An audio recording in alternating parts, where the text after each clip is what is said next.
안녕하세요. 투데이안경 코리아마켓 손유빈입니다. 안녕하세요. 박수진입니다. 지금 글로벌 증시는 파월의 입에 온통 신경이 곤두서 있습니다. 오늘 밤 파월 의장의 잭슨홀 미팅 연설을 앞두고 시장의 경계 심리가 최고조에 달한 모습인데요. 대외 불확실성 확산 속에서 테마주가 기승을 부리면서 금융투자협회와 한국거래소는 증권업계 위험관리 강화를 요청했습니다. 후쿠시마 방류 관련 테마주는 오늘도 큰 시세를 형성했죠. 네, 일본 후쿠시마 원전 오염수 방류가 시작되면서 수산주는 급락한 가운데 소금, 닭고기 테마주는 일제히 급등했습니다. 중국에서 일본 화장품 불매 운동 조짐이 보이면서 화장품주도 부각됐는데요. 잭슨홀 경계감이 가득했던 하루, 투데이안경 코리아마켓 첫 번째 이슈픽의 주인공은 누구일까요? 네, SK 오션플랜트, BH, 나이스 평가 정보, 올해 코스닥에서 코스피로 이사 간 종목들입니다. 다음 타자로 포스코 DX가 본격적인 코스피 이사 준비에 들어갔다고 밝혔는데요. 투데이안경 이슈픽 첫 번째, 코스닥 상위주 짐싼답니다. 코스닥 대표 종목의 탈출이 계속되고 있습니다. 시총 5위인 포스코 DX가 10월 5일 임시 주총을 열고 코스피 이전을 위한 상장 폐지 승인안을 상정한다고 밝혔고요. LNF도 지난 17일 코스피 이전 상장을 검토 중이라고 공시했는데요. 시총 7위인 HLB도 확정된 사항은 아직 없지만 코스피 이전을 검토 중이라고 밝혔습니다. 코스닥 시장 대비 자금 조달의 용이성과 수급 개선 등이 코스피 이전을 검토하고 있는 배경으로 꼽히고 있는데 오늘 관련 종목들의 흐름은 어땠나요? 네, 포스코 DX부터 보시면 코스피 이전 상장 모멘텀에 포스코 퓨처엠의 양극재 공장 인프라 구축 사업 수주 소식까지 더해지면서 이번 주 모두 빨간불로 마무리했습니다. 오늘도 13% 급등하면서 전고점 돌파를 앞두고 있는데요. LNF도 2거래 연속 반등을 이어가면서 22만 원을 돌파하면서 마감했습니다. 코스닥 상위주의 코스피 이전 이슈에 이은 투데이안경 이슈픽 두 번째 주제는요. 네, 투데이안경 이슈픽 두 번째, 돌아온 6호 첫 단체 쇼핑입니다. 2017년 3월 이후 처음으로 롯데백화점 영동 본점에 100명 이상의 중국 단체 관광객이 방문을 했다고 합니다. 한국은행은 올해 4분기 중국인 입국자 수가 220만 명을 기록할 것으로 전망하면서 0.06%포인트가량의 국내 총생산 성장률 제고 효과도 기대된다고 밝혔는데요. 오늘 중국 소비 관련주의 흐름은 어땠나요?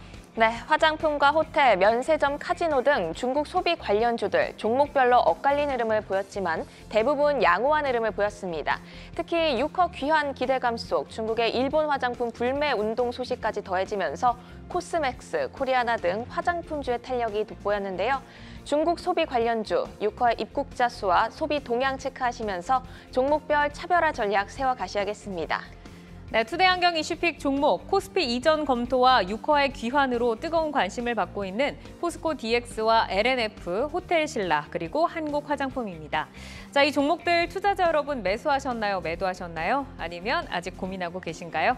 종목들의 최적화된 매매 타이밍을 포착해보는 매도의 기술, 지금부터 시작합니다.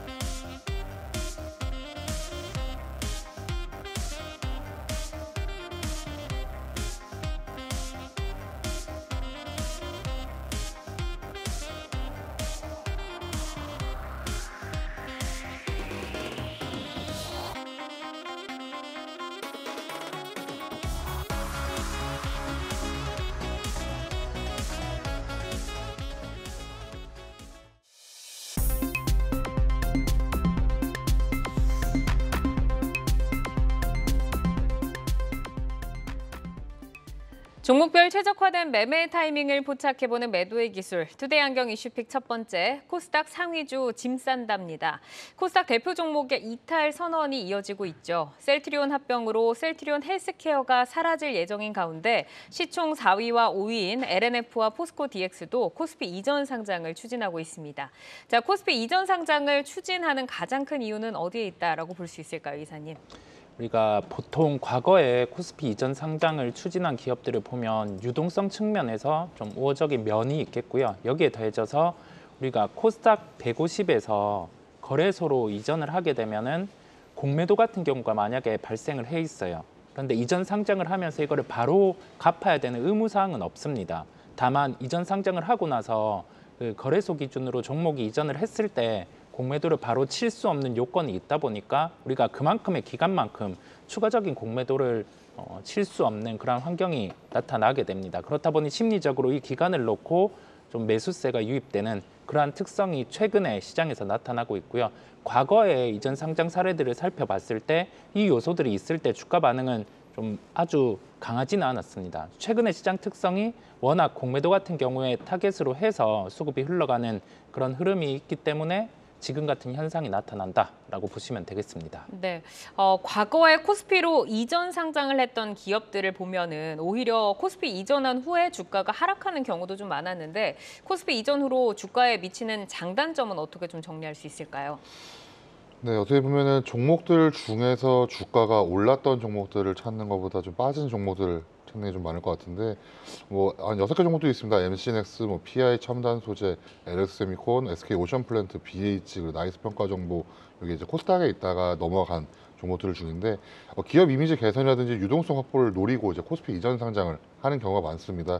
코스피 200 지수에 편입이 된다면은 패시브 자금을 기대할 수도 있고, 하지만 이렇게 됐을 때 코스피 200에 속했던 거는 PI 첨단 소재가 좀 유일했던 종목이다라고 말씀을 드려보고 싶고, 코스닥에 있었을 때는 약간 혁신 기업의 이미지를 갖고 있었다라면은 코스피로 이전하게 되면 약간 전통 산업 중심으로 가기 때문에 경쟁력이 약화될 수도 있다라는 것을 좀 분명히 고려를 해야 될 것 같고, 투자자 입장에서 코스피로 이전되는 어떻게 보면 코스닥에서 좀 시가총액이 좀 높은 종목들이 코스피로 이전한다고 할 때는 일단 관심 있게 보실 필요는 있다라고 좀 말씀을 드려보겠습니다. 네, 자 코스피 이전 상장으로 새로운 도약을 준비하는 코스닥 대표주 오늘 포스코 DX와 LNF를 매도의 기술에 올리고 두 분의 의견을 여쭤보겠습니다.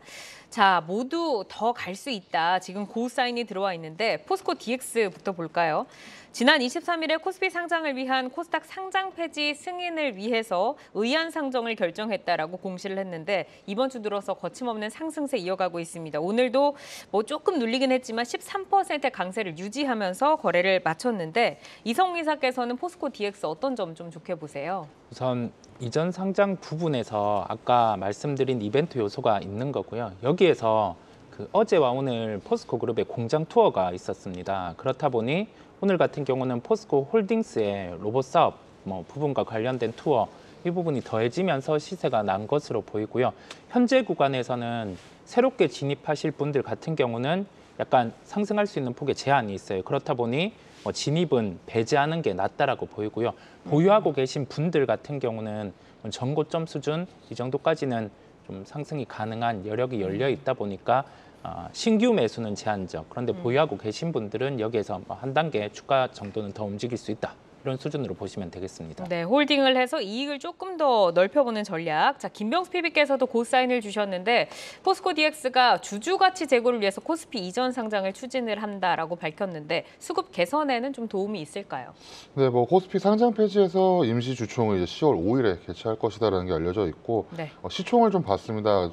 종가가 나오기 전에 한 6.3조, 대략 한 7조 원 가까이, 오늘 주가 좀 올라서 7조 원 가까이 됐을 것 같은데 코스닥에서는 5번째 순위를 유지하고 있습니다. 그래서 제가 코스피 시총 순위를 조금 내리면서 쭉 봤더니 한 50위권, 현대글로비스 이 정도 수준에 넘어올 것 같습니다. 코스피로 이전하게 된다면은 한 7조 정도의 기업 가치를 가진 종목들은 한 50위 정도, 한 40위 후반대 정도로 내려갈 수가 있기 때문에 이런 게 문제가 있고 이런 차이가 있고, 근데 어떻게 보면 수급에 대해서는 코스피와 코스닥의 이제 투자 규모에 차등을 두는 기관들도 있는 걸로 알려져 있기 때문에 어떻게 보면 비율에 따라서 투자를 더 많이 받을 수 있는 이런 수급 개선 효과도 충분히 기대할 수가 있다. 하지만 오늘 같은 경우에 주가가 많이 오른 이유가 네. 이전 상장뿐만 아니라 포스코 그룹 쪽에서도 관련된 호재들이 있었기 때문에라고 살펴보실 필요가 있지 않을까라고 좀 말씀을 드려보겠습니다. 네, 이 성장성 부분도 좀 살펴볼까요? 포스코 DX가 포스코 그룹사 대상으로 스마트 팩토리, 공장 자동화 이런 사업 기회가 증가를 하면서 상반기에 호실적을 거뒀는데 포스코 퓨처엠과 새로운 계약 공시도 나왔습니다. 자, 그러면 이제 앞으로 성장해 나갈 수 있는 가장 큰 강점은 어디에 있다라고 봐야 할지 좀 궁금하고 지금 앞으로 좀 모멘텀이 될 만한 충분한 상황으로 좀 볼 수가 있을까요, 이사님? 우리가 그룹 내부에서 우선은 자동화 설비를 구축을 할 때 포스코 DX 같은 경우가 맡아서 진행을 하게 되고요. 이 부분은 수주 잔고와 더해져서 이후에 포스코 그룹의 투자 계획을 통해서 한번 살펴볼 수 있습니다. 디지털 전환과 관련된 부분에 하나의 방향성 같은 경우는 포스코 그룹의 중장기 성장 방향성을 제시를 했었죠. 2030 전략으로 121조 원의 투자를 단행한다라는 얘기를 했습니다. 이 부분은 소재단도 있겠지만 라인을 추가로 건설하는 부분, 그다음에 공장 부지에서 또 확장하는 부분까지 포함을 해봤을 때 포스코 DX 기준으로 2023년 기준에 총 수주액은 2조 원대고요. 2024년 기준으로는 2조 원 중반으로 예상이 되고 있습니다. 이 부분은 현재 받은 수주에서 녹여낸 수치라고 할 수 있겠고요. 2030년 기준으로 봤을 때는 한 4조 원 이상으로 증가를 하게 됩니다. 이 부분을 종합해 봤을 때는 2024년 기준의 밸류는 영업이익 기준으로 한 1,800억대고요. 현재 시가총액은 6조 4천억 원입니다. 우리가 밸류를 대입해 봤을 때는 현재 비싼 구간입니다. 그렇다 네. 보니 밸류로는 접근하기에는 신규 매수는 무리라는 점이 있겠고요. 보유하고 계신 분들은 지금 수급적인 이벤트 요소가 발생했고 그 흐름에 따라서 추가적인 상승 요소는 있을 수 있다는 그 제한적인 말씀을 드리고 포스코 그룹 내에서 상대적으로 좀 밸류가 더 매력적인 쪽을 찾아서 진입을 하는 게 낫겠습니다. 그러니까 포스코 DX는 밸류보다는 이제 그 일정 이벤트를 보자라는 말씀이신데 PB님께도 한번 들어보겠습니다. 약간 뭐 동의하시는 바인지 어떤 전략을 대응해 볼까요? 네, 포스코 DX 같은 경우에는 이제 ICT였죠. 그래서 이전 상장 이슈가 없어도 그룹 내에서 충분히 아마 미래 쪽에서 미래 먹거리 쪽 중추적 역할을 충분히 할 수 있는 종목들 중에 하나인데 미래 먹거리 호재와 함께 이제 외인과 기관들의 수주를 좀 감안할 수가 있다면은 전고점 45,400원 찍고 내려온 수치이긴 하지만 네. 충분히 45,000원 선까지는 넘어가고 이제 차례차례 나올 포스코 그룹 내에서 이야기를 살펴보시면서 투자를 좀 이어 나갈 수가 있다면은 좀 긍정적인 결과가 나오지 않을까라고 좀 말씀을 드려보겠습니다. 네, 지금 사실 이제 이성 이사께서는 신규 진입은 조금 권유하지 않는다라고 말씀하셨는데 PB님의 신규 진입 관점으로는 좀 어떻게 보실까요? 오늘 조금 급등했기 때문에 오늘이나 내일, 이제 월요일이죠. 월요일에 화요일쯤에 들어가는 거는 조금 무리가 있을 수 있지만 4만 원 선까지 만약에 조정이 나올 수 있다면 충분히 투자 한번 고려해 보실 만한 정도의 이제 미래 먹거리 사업이기 때문에 네. 포스코 그룹의 이런 호재들과 함께 살펴보실 필요가 있다라고 좀 말씀을 드려보겠습니다. 네, 알겠습니다. 자, LNF로 좀 넘어가 볼까요? LNF도 지난 17일 코스피 이전 상장을 검토하고 있고 이사회와 임시 주주총회를 통해서 확정할 예정이다라고 공시를 했는데 이번 주 들어서 주가도 저점을 높여가는 흐름이죠. 오늘도 6%대 강세 지켜내면서 거래를 마쳤습니다. 역시 두 분 모두 고사인을 주셨는데 이성 이사의 의견 먼저 여쭤볼까요? 우선 20만 원대에서는 가격 메리트가 발생한다는 점이겠고요. 우리가 양극재단을 놓고 봤을 때 현재 시장의 이슈는 판가가 빠진다는 점, 그다음에 전기차의 재고가 증가한다는 점인데 주가 같은 경우는 이 부분을 반영을 하고 있는 것으로 보입니다. 우리가 에코프로 비행 같은 경우도 그렇고 LNF도 공통적인 사항이라고 볼 수 있습니다. 그러면 이 점을 놓고 여기에서 우리가 과거의 사례를 한번 보는 거예요. 네. 양극재 판가가 빠졌을 때 그때 같은 경우 에코프로 BM이 그 매출로 메이크업을 하면서 그때 주가 상승이 시작이 됐습니다. 그러면 이 부분을 다시 가지고 와 봤을 때 지금 매출단에서 볼륨이 빠지는 건 아니거든요. 그렇다 보니 시장의 우려, 판가 하락이라든지 자동차의 재고 증가 이 부분은 큰 우려는 아니라고 판단을 할 수 있겠고요. 시장 자체가 지금 자동차 단가를 좀 빨고 그런 상황이다 보니 약간의 주가 부침이 있었습니다만 LNF는 몇 개 해결해야 되는 요소는 있지만 밸류 측면에서는 그래도 매력적인 구간이기에 저는 고를 말씀드리게 되었습니다. 네, PB님도 이제 고사인을 주셨는데 LNF가 결국에는 코스피 상장 이전 카드를 꺼내 들었는데 사실 2차 전지주의 지난 랠리에서는 가장 그 수급적인 효과를 받지 못한 종목 중에 하나가 아닌가 싶습니다. 자, 코스피 이전 상장을 할 때 기대된 효과는 어느 정도인지 그리고 또 반대로 좀 우려해야 할 요인도 있을지 궁금한데 PB님 한번 들어볼까요? 네, LNF 같은 경우에는 에코프로가 갈 때 다음은 LNF겠다라고 아마 투자하신 분들도 충분히 많으셨던 걸로 제가 기억을 합니다. 네. 코스피로 이전 상장한다. 코스피가 진입 장벽이 조금 높고 까다롭지만 기업 가치 향상 효과는 분명히 있을 거다라는 게 기사들이라든지 전문가들의 의견이다라고 요약을 드려보고 싶고 LNF 같은 경우에는 하이니켈 양극재 시장에서 독보적인 기술을 갖고 있다라고 알려져 있습니다. 하지만 2분기에 영업이익이 생각보다 좀 많이 안 나오는 바람에 좀 주가가 거의 20만 원대 깨질 뻔하기도 했고 근데 이 저평가 의견을 조금 살펴본다면은 아마 2분기 4분기에 영업이익이 급감했으나 이제 양극재 수주량은 충분히 증가할 수가 있어서 하반기에 이제 수익이 정상화된다면은 지금 자리, 오늘 같은 경우에 6% 정도 많이 오르게 됐지만 20만 원 초반대는 충분히 매력적인 자리가 아닐까라고 생각을 하고 있습니다. 아직까지 20만 원대 이제 시작을 한 거니까 룸이 조금 많이 남아있다라는 말씀이신 것 같은데 LNF가 LS와 또 전구체 합작사 설립이 지금 순항을 하고 있습니다. 공정위의 승인이 났고 새만금 산업단지의 공장 설립도 속도가 좀 붙을 것 같은데 그동안 주가에 좀 발목을 잡아왔던 그 내재화 부분의 할인 요소 좀 해소를 해나갈 수 있는 타이밍일까요, 이사님? 내재화 부분은 해소가 가능합니다. 그러면 우리가 수직 계열화가 이루어진 기업과 그렇지 않은 기업의 약간의 할인 요소를 이제는 배제를 한다는 점이겠고요. 그런데 여기에서 생각해 볼 점은 2분기 실적이 타 양극재 업체 대비해서 LNF가 좋지 못했어요. 이 부분을 한번 고민해 볼 필요가 있는 겁니다.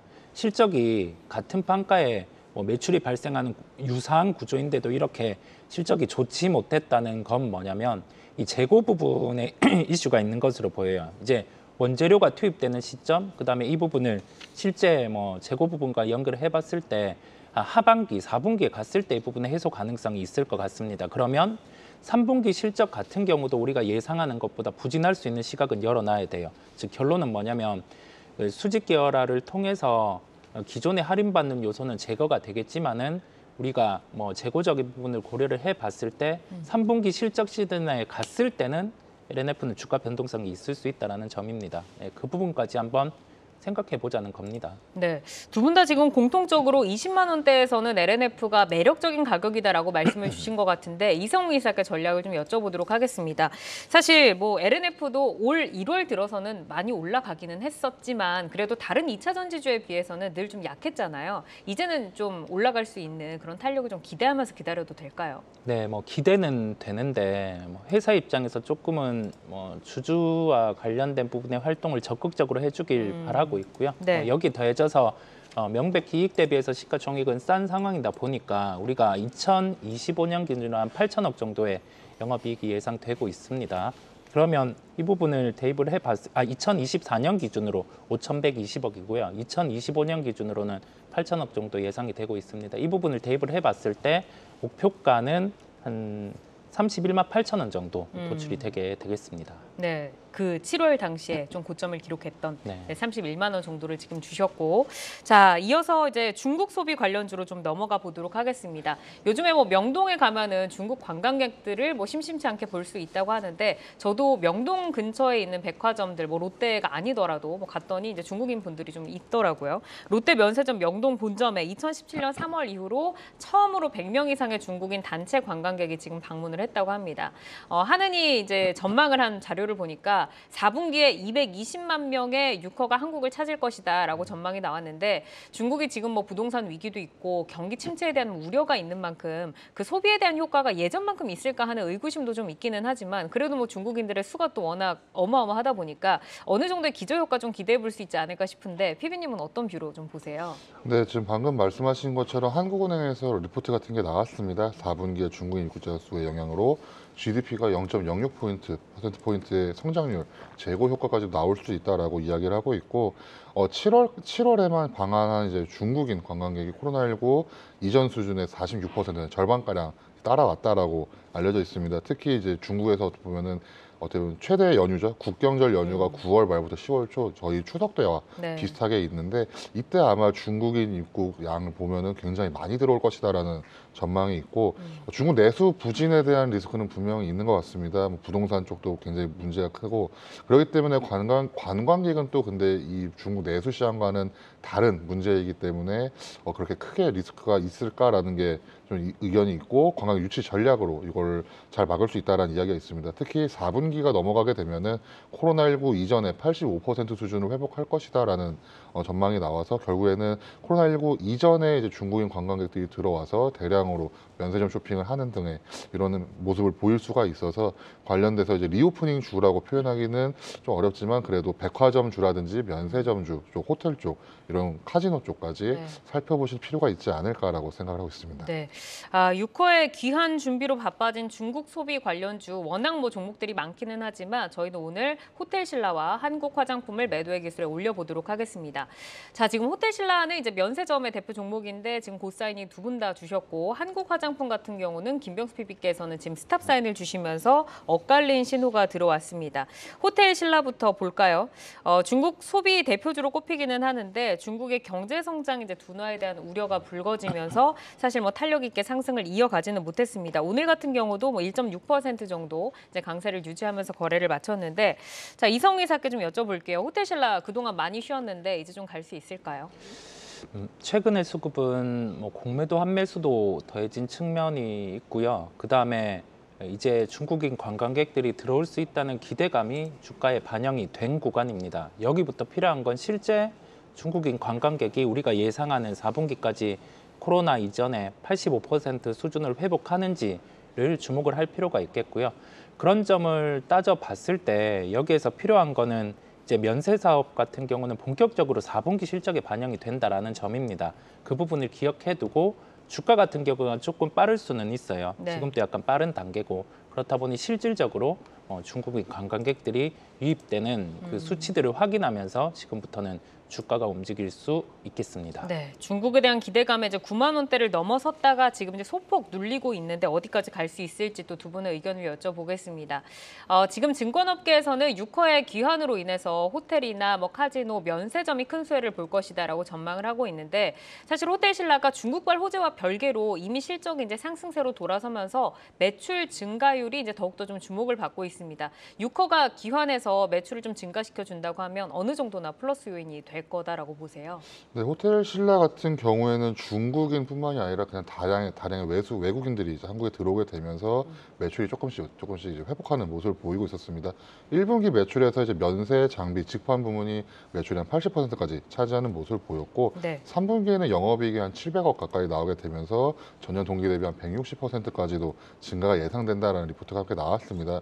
결국에는 기저효과를 감안하더라도 굉장히 좋은 호재가 나올 것이다라는 게 이제 호텔신라에 관한 이야기인데, 여행 수요가 이제 계절적으로 성수기에 넘어왔습니다. 여름과 가을 쪽으로 넘어가고 있기 때문에 관련해서 굉장히 호재가 맞을 거고, 중국의 단체 관광에 대한 수혜는 분명히 면세점 쪽에서 충분히 가져갈 수가 있기 때문에 매출 증가율이 어느 정도일 것이다라고 예측하기는 좀 어렵지만, 코로나19 이전 수준을 조금 살펴보면서 말씀을 드려본다면은 주가가 지금 수준으로 물론 급하게 9만 원대까지 급하게 오르는 모습을 보였지만 이 이상도 충분히 가능하지 않을까라고 생각하고 있습니다. 네, 호텔신라가 기관과 외국인의 수급도 좀 양호한 모습을 보이고 있는데 8월 1일부터 21일까지 외국인 순매수 상위 종목 2위에 이름을 올리고 있고요. 기관 같은 경우도 이제 꾸준하게 매수 기조를 좀 유지를 하고 있습니다. 자, 외국인과 기관의 수급 흐름에 대해서 어떤 성격이다라고 판단을 해봐야 될까요, 이사님? 먼저 그 코로나19 이전에 수준의 회복을 실적에 대입을 해봤을 때 호텔신라 같은 경우는 주가가 한 7만 7천 원 수준에서는 한 업사이드가 2배 정도 나왔어요. 네, 이 구조가 존재를 합니다. 네. 그러면 그 실적을 대입해 봤을 때 외국인의 입장에서는 공매도 부분 같은 경우를 보유하고 있기에는 무리가 있는 거죠. 그렇다 보니 수급의 요소가 먼저 공매도 환매수가 유입된 측면이 있고요. 여기에 더해져서 이제 중국인 관광객 같은 경우가 상대적으로 이제 올 수 있는 국가가 우리나라가 있다 보니까 함께 기관 플레이어 같은 경우도 4분기 실적이 이제 가시화될 수 있는 구조다 보니까 플레이를 하는 것으로 보입니다. 전체적인 리오프닝주들을 봤을 때 화장품주 중에서 실적이 2분기에도 잘 나온 기업들이 있어요. 그런 종목들이 또 강한 측면이 있고, 그다음에 카지노, 면세 이런 것들을 놓고 봤을 때 실제 실적의 회복세 같은 경우가 지금부터 강도가 강한 기업들 같은 경우가 주가가 강한 면이 있었어요. 네. 그 중에 하나가 호텔신라라고 할 수 있겠습니다. 호텔신라를 사실 이제 장기간 거래하시는 분들이 많으실 텐데 지금 14만 원대라고 하면은 2015년에 이제 고점입니다. 이 10만 원이 깨진 지도 참 지금 한 오래됐어요. 2021년에 이제 깨진 뒤로 좀 횡보를 했더라고요. 여기에서 이제 가격적인 전략을 좀 짜봐야 될 것 같은데 김혁수 PB님은 호텔신라가 어디까지 좀 올라갈 수 있겠다라고 보세요? 네, 어떻게 보면 이번 달, 지난달부터 오른 거는 중국인 관광객이 풀어진다라는 기사의 기대감과 함께 오른 거다라고 좀 말씀을 드려보고 싶고, 주봉으로 봤을 때 전고점이 한 10만 원 선에 이게 있습니다. 그렇기 때문에 목표가가 10만 원 선 정도까지는 충분히 가능할 거다라는 게 어떻게 보면 돌아오지 않았던 유커들이 들어와서 매출을 땡겨줬을 때 이야기를 말씀을 드리는 거고, 네. 유커들이 돌아오지 않아도 호텔신라는 매출을 그래도 차근차근 잘 올리고 있는 상태였습니다. 그렇기 때문에 좀 보수적으로 말씀을 드리더라도 10만 원 선까지는 충분히 투자를 이어나가실 수 있는 자리가 아닐까. 수만 뭐 악재가 갑자기 나오거나 그러지 않는 경우에는 네. 충분히 호텔신라 기대 어린 시선으로 보셔도 좋을 것 같습니다. 단단하게 좀 올라갈 수 있을 것 같다라고 좀 말씀을 주셨고, 한국 화장품으로 넘어가 보겠습니다. 중국의 단체 관광객 허용 소식 이후로 거래량이 급증을 하면서 오일선이 가파르게 위로 고개를 들었습니다. 10일, 11일에 뭐 상한가 2번 연속으로 좀 쳤는데 오늘 같은 경우에는 뭐 거의 제자리에서 거래를 마쳤어요. 김명수 PB께서는 지금 스탑 사인을 주셨는데 어떤 점 좀 경계를 해야 된다라고 보시는 걸까요? 네, 지금 저희가 리오프닝 관련해서는 코로나 중간중간에도 끝날 때 끝나지 않았던 경험이 있어서 네. 관련해서 좀 살펴보시면 좋을 것 같은데, 실적이 그렇게까지 좋지는 않은 것 같습니다. 이 종목 자체가. 그렇기 때문에 그걸 좀 투자 경고 종목에서도 좀 확인을 해보실 필요가 있고, 리오프닝의 테마에 대해서는 조금 주의가 필요하지 않을까라고 생각을 해서 화장품 업계들 중에서 한국 화장품은 조금 주의를 하실 필요가 있지 않을까라고 생각을 하고 있고, 다른 화장품 업종들을 조금 대안으로 보실 필요도 있지 않을까라고 생각을 하고 있습니다. 네, 지금 이제 경고 종목으로 지정이 되어 있는데 실적이 진짜로 찍히는 게 아니라 어떤 그 중국 소비의 대장주로 수급이 몰리는 종목이기 때문에 조금 경계를 해야 된다라고 말씀을 주셨고, 이성우 이사께서는 지금 고사인 주셨거든요. 지금 경고가 붙었지만 그럼에도 좀 갈 수 있다라고 보시는 건가요? 신규 매수를 하시는 분들은 주의를 해야 되고요. 보유하고 계신 분들은 현재 추세가 깨지지 않았기 때문에 보유를 해도 된다라는 시각을 놨어요. 그런데 네.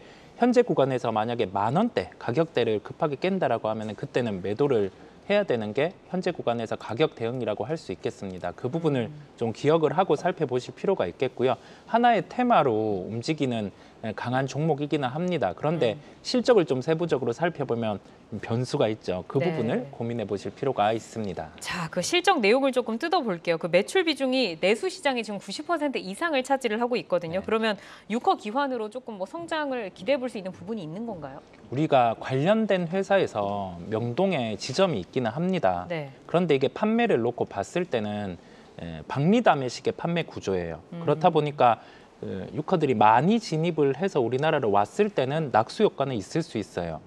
그런데 뭐 중국 로컬 실제 로컬에서 매출의 그쵸. 거기에서 부분은 매출이 나오는 건 아닌 거죠. 나오는 구조는 아니거든요. 그렇다 보니 하나의 강한 테마, 요즘의 시장 그 부분을 반영해서 우리가 예전에 중국주, 네. 화장품주 하면은 한국 화장품을 매매를 많이 했다 보니까 지금 같은 경우는 좀 한 번 또 반짝 그렇게 네. 했다라고 보시면 되겠습니다. 대장으로 이제 이름 매김하고 있는 종목이다. 자, 한국 화장품을 지금 가지고 계신 분들이 아무래도 기술적으로 변동폭이 좀 크다 보니까 어디에서 좀 매도할까 좀 궁금하실 것 같은데 좀 전략을 들어볼까요, PB님? 어떻게 보면 1만 원 선 돌파 이후에 조금 횡보하는 모습을 보이고 있습니다. 한 2주 가까이를. 지금 자리가 뭐 좋다 나쁘다 말씀드리기 좀 어렵고, 변동성을 잘 타시면 좋을 것 같고, 하지만 결국에는 실적이 조금 나오지 않고 있기 때문에 이를 감안해서 위아래에서 잘 매매하실 필요가 있다라고 좀 말씀을 드려보겠습니다. 네, 알겠습니다. 자, 매도의 기술 오늘은 포스코 DX와 LNF, 호텔신라 그리고 한국 화장품까지 4종목 살펴드렸고요. 현재 주가와 현재 모멘텀을 기준으로 매매 포인트 제시를 해드리기 때문에 시장이 변화하면 전략도 변동 가능한 점 꼭 기억을 해주시기를 바라겠습니다. 계속해서 주요 이슈와 모멘텀 팔로우하면서 여러분의 전략 체크해드리겠습니다.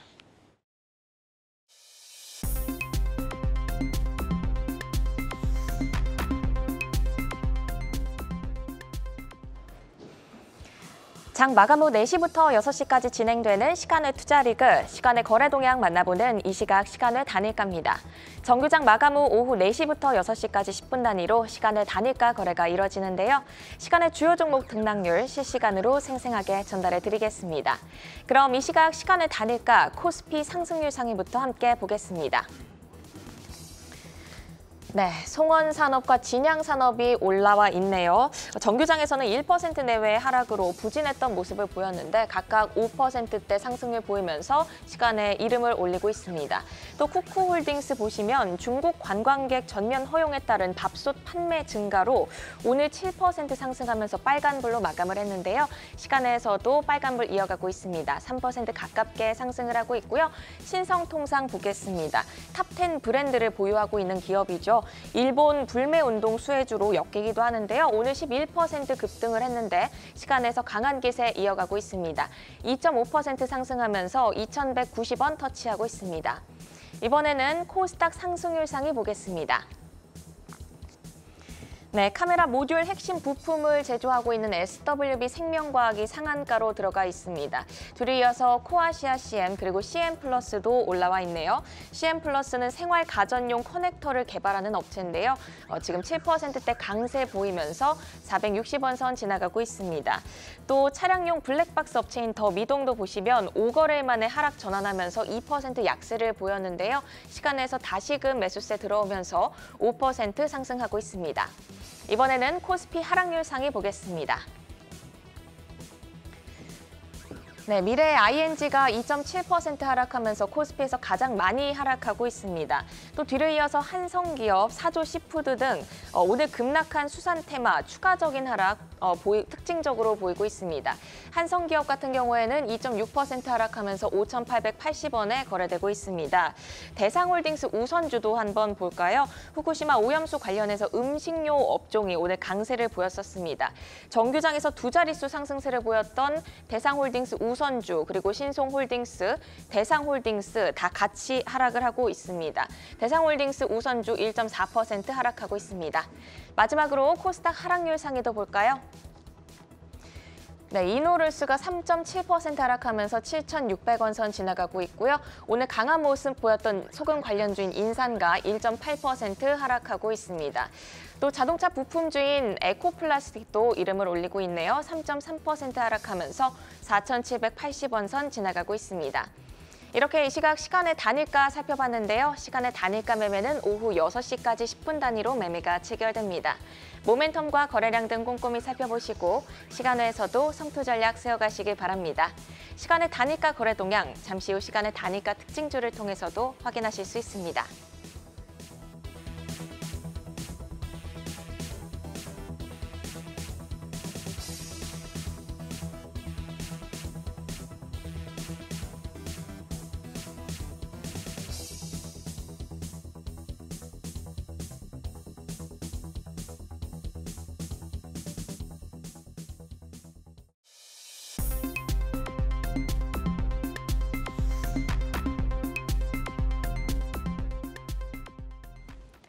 다양하게 부각되는 이슈와 모멘텀 속에서 연속성 있는 재료로 우상향할 주인공 누가 될까요? 주도주로 떠오르게 될 종목을 미리 만나보는 라이징 스탁입니다.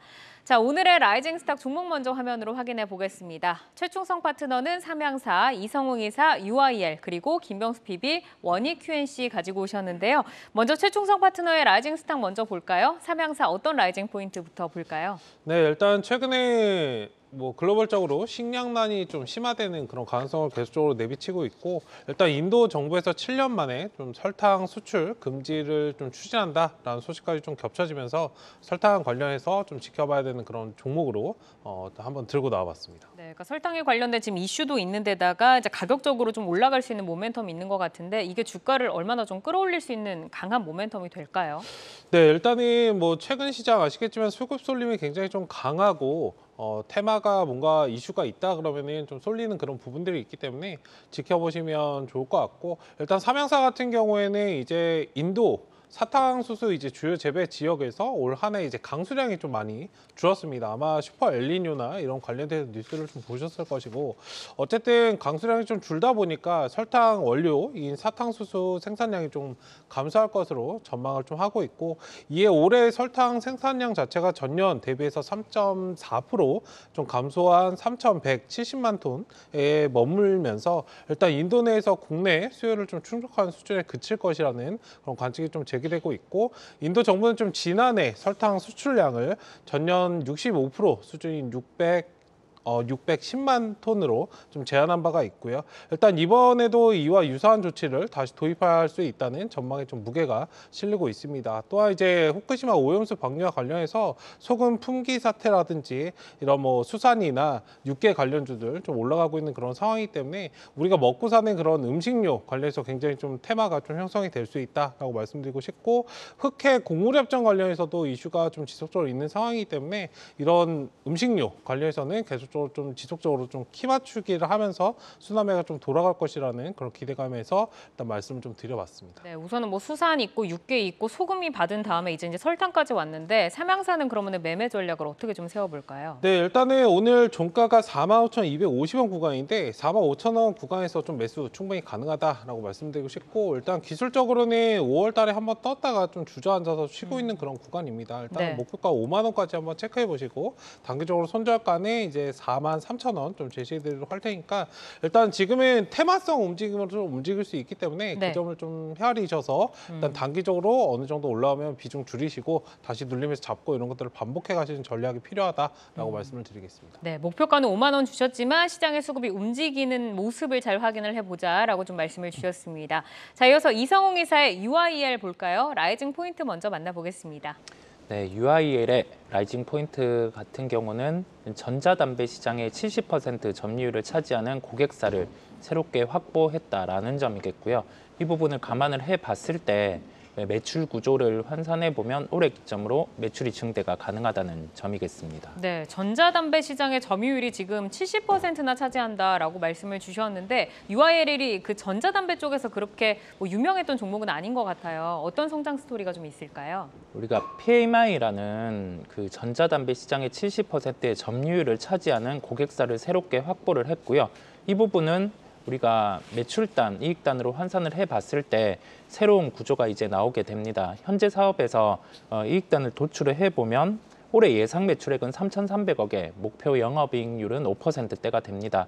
그러면 이 부분을 이익으로 놓고 먼저 살펴볼 필요가 있고요. 내년으로 뭐 올해 기준으로 또 성장이 나오느냐 여부를 살펴보면 내년 같은 경우는 매출액이 한 4천억 원, 이 부분에서 영업이익률이 한 5%대 이상이 목표로 하고 있습니다. 그러면 한 200억 원의 영업이익이 환산이 됩니다.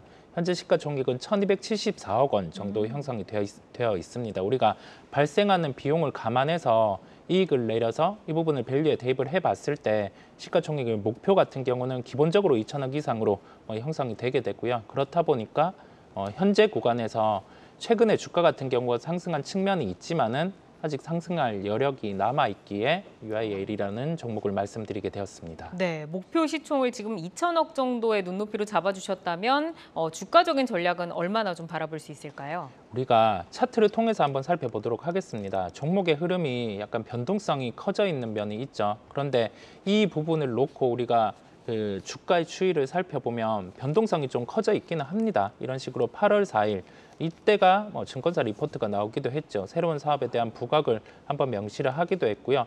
최근에 설명회를 통해서 올해 그다음에 내년에 그 사업의 목표를 제시를 했습니다. 현재 기준으로 놓고 봤을 때 매수가는 장중에 조정이 있는 한 5,730원을 제시해드리고요. 목표가는 7,200원, 손절가는 4,400원을 제시해드립니다. 네, 알겠습니다.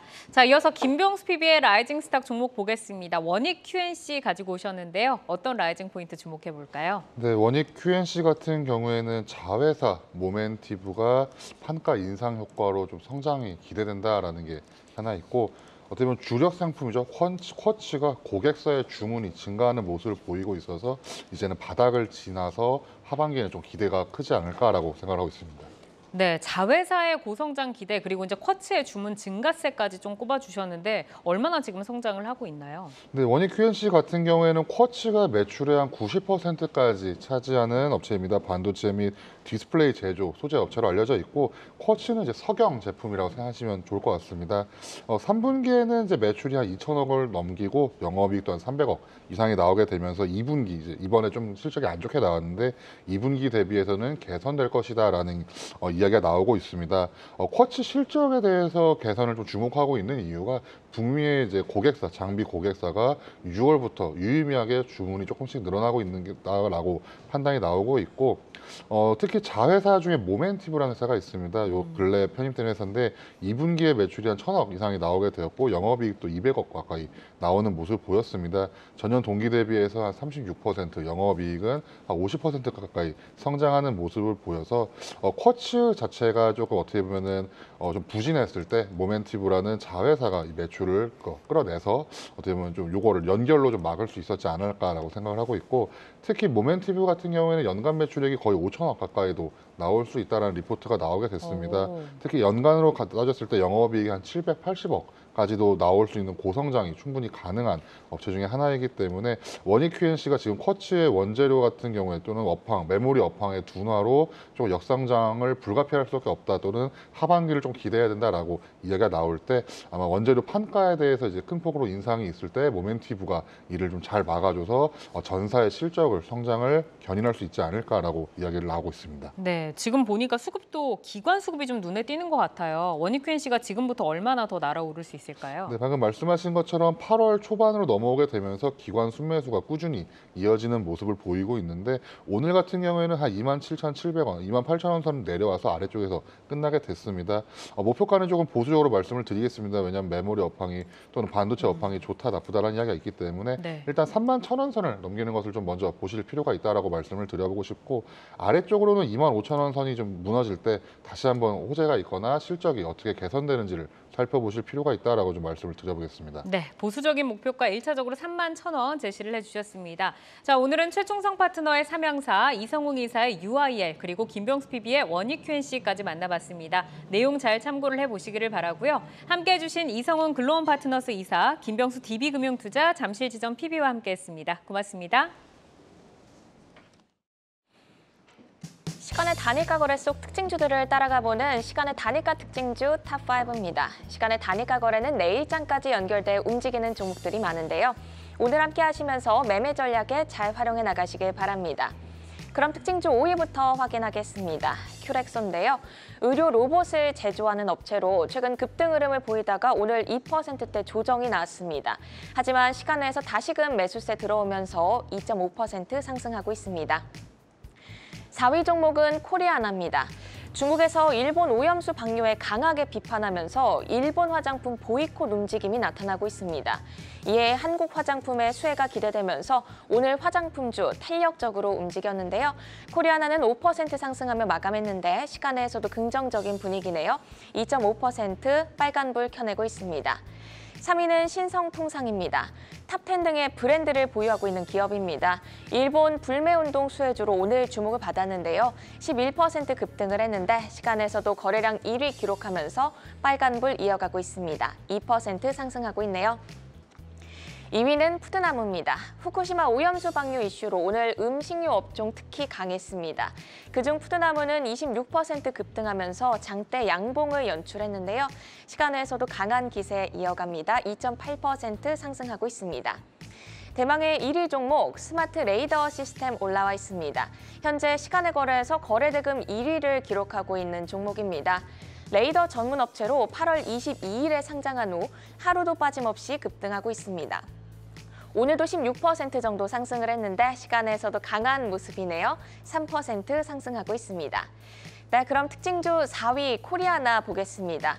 화장품 제조 판매 업체로 유커의 귀환과 중국의 일본 화장품 불매 운동 소식에 함께 주목을 받고 있습니다. 연속성 있는 상승세, 화장품주 좀 기대를 해봐도 좋을까요?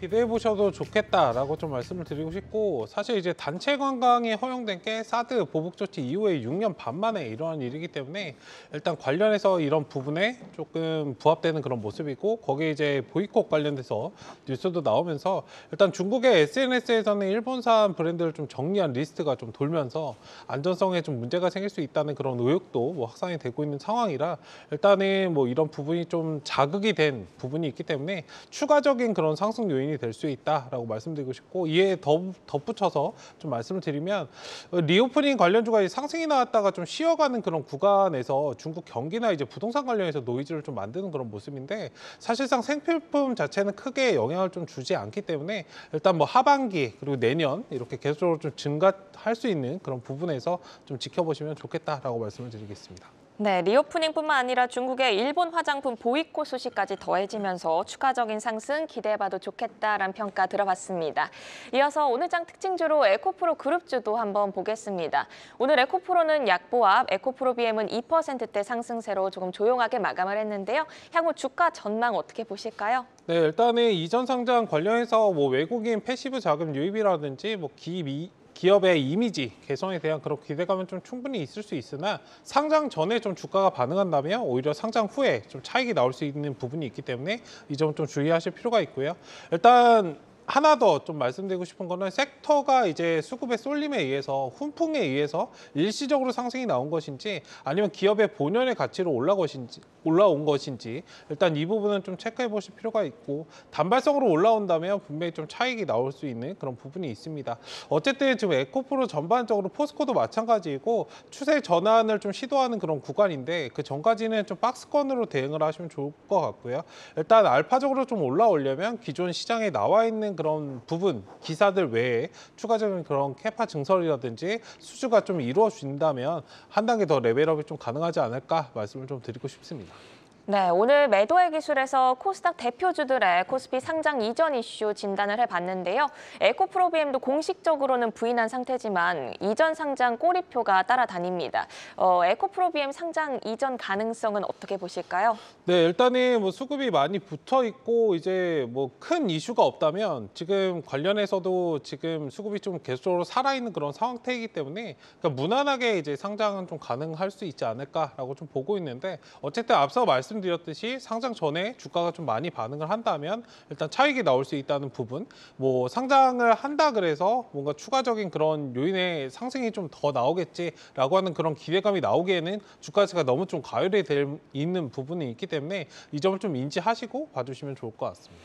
네, 저희 다음 주 전략도 한번 살펴봐야 될 것 같습니다. 파월의장의 잭슨홀 연설을 앞두고 경계감이 가득한 채 한 주를 마무리했는데요. 8월과 9월이 교차하는 다음 주 증시, 저희가 어떤 변수에 주목하면서 전략 세워보면 좋을까요? 네, 일단 8월 달 굉장히 좀 약세를 보였던 시장이고 시장 불안한 그런 모습이었는데, 이번 주만 조금은 숨을 쉬어가는 그런 모습인데, 어쨌든 잭슨홀 미팅에 좀 주목하시면서 물가에 대한 그런 금리 인상보다는 경기 회복이 실질적으로 이루어질 수 있는지 확인이 좀 필요하고, 거기에 이제 덧붙여서 미국, 중국까지도 좀 확인을 해야 되는 그런 작업들이라, 사실 경기가 회복되는 데는 시간이 굉장히 좀 오래 걸릴 수 있기 때문에 경기가 나아졌으면 좋겠다라고 기대하시는 그런 전략보다는 오히려 시장이 좀 혼재하기 때문에 개별 테마들은 계속적으로 돌아갈 것입니다. 일단은 이 부분은 제가 계속 말씀드렸던 부분이기 때문에 개별 테마들에 집중하시는 전략으로 대응하자라고 말씀드리겠고, 뭐 지금 시장은 오염수 관련된 부분, 중국 관광 관련된 부분도 있고, 계절성으로 지금 코로나 변이 등 이런 것들도 확산되고 있다라고 이슈가 나오고 있기 때문에 제약바이오 쪽도 잘 보시면 좋을 것 같고, 상대적으로 사람들이 보는 종목보다 보지 않는 그런 섹터에 좀 집중하시면 오히려 수익을 좀 낼 수 있는 그런 기회들은 충분히 있다라고 말씀을 드리도록 하겠습니다. 네, 추가적으로 엔비디아 실적 발표 이후에 이수페타시스가 오늘 한 7% 정도 낙폭을 키운 채 마감을 한 것으로 알고 있는데요. 8% 정도 하락을 했다고 합니다.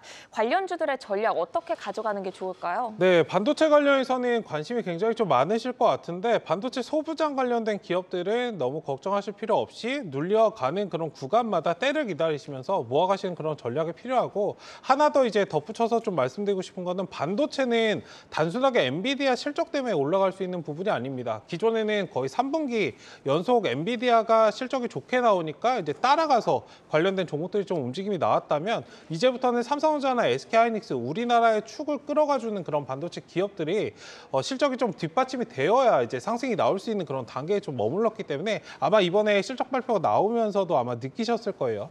그 점을 좀 기억을 하시면서 반도체 관련주는 눌려갈 때 좀 모아가시는 그런 전략이 좋고, 만약에 엔비디아 엔비디아 실적을 보신다면 제가 기존에 저녁 방송에서 말씀을 드렸었는데 엔비디아에 투자하시는 전략도 네. 굉장히 좋다라고 말씀드리겠습니다. 네, 이렇게 오늘 시간의 특징주와 오늘장 특징주까지 살펴봤습니다. 함께해 주신 최충성 와운의 파트너는 여기서 인사드립니다. 고맙습니다. 아시아 증시와 유럽 시황 전해드립니다. 금요일에 아시아 증시는 모두 파란불입니다. 상해 종합지수 0.5% 하락했고 강세를 보여줬던 선전지수도 1.2% 하락했습니다.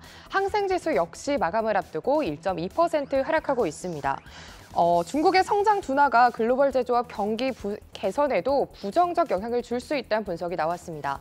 한국은행은 오늘 보고서를 통해 중국의 디플레이션, 부동산 시장 냉각 등이 글로벌 제조업 경기 악화의 원인으로 꼽았습니다. 이 가운데 국제신용평가사 피치가 디폴트 위기에 몰린 비구이 위안의 자회사의 신용 등급을 정크로 강등했습니다. 등급 전망 역시 부정적으로 명시하면서 관찰 대상에 올렸는데요. 중국의 금융 시스템과 경제에 어떤 결과 가져올지 주말 사이에 잘 지켜보셔야겠습니다. 유럽 시장도 확인하겠습니다. 오늘 닥스 지수 보합권에서 출발했습니다. 0.05% 상승입니다. 독일의 탄소 중립 목표가 달성되지 못할 가능성이 있다는 내용의 보고서가 발표됐습니다. 독일은 2030년까지 온실가스 배출량을 65% 줄이겠다고 발표한 바 있는데요. 그 과정에서 수혜를 받기도 했죠. 그러나 지난해 독일의 배출량이 충분하지 않고 이후의 목표보다 더 많은 탄소를 배출할 걸로 예상되면서 오히려 벌금을 내야 할 수도 있다는 의견이 나왔습니다. 이와 관련해 아직 정부의 입장이 발표되지 않았으니 체크해보시면 좋을 것 같습니다. 마지막으로 프랑스도 확인해 보시죠. 오늘 까크 지수 0.1% 소폭 올라주면서 출발했습니다. 지금까지 시황센터 이마영이었습니다. 네, 이번 한 주도 고생 많으셨습니다. 오늘도 함께해 주신 여러분 고맙습니다.